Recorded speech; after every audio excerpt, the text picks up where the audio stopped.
Elle devait devenir professeure de sport. Elle est devenue la madrina, la marraine d'une secte meurtrière. Sara Maria Aldrete est née à Matamoros au Mexique en 1964.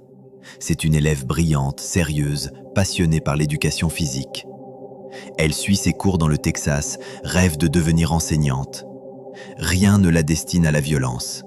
Mais sa vie croise celle d'Adolfo Constanzo, un trafiquant de drogue, mais surtout un chef de secte.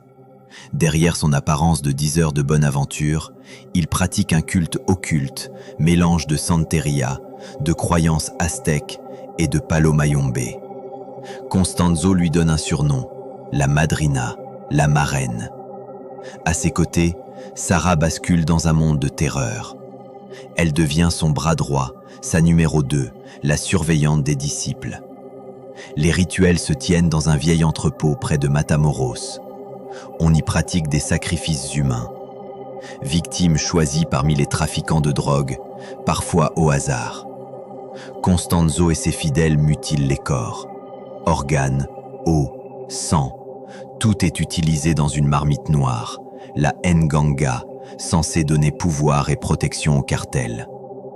Les disciples croient que plus la victime souffre, plus le rituel est puissant. Les tortures sont atroces. Certains sont écorchés vivants, d'autres brûlés, leur tête ou leur colonne vertébrale offerte comme sacrifice. En mars 1989, l'horreur atteint son paroxysme. Un étudiant américain, Mark J. Kilroy, 21 ans, est enlevé près de la frontière. Il est battu, torturé, puis sacrifié dans la Nganga. Son crâne sera retrouvé dans la marmite lors des perquisitions. L'affaire provoque un choc international. Les forces de l'ordre lancent une traque. Le 6 mai 1989, elle découvre Constanzo retranché dans un appartement de Mexico.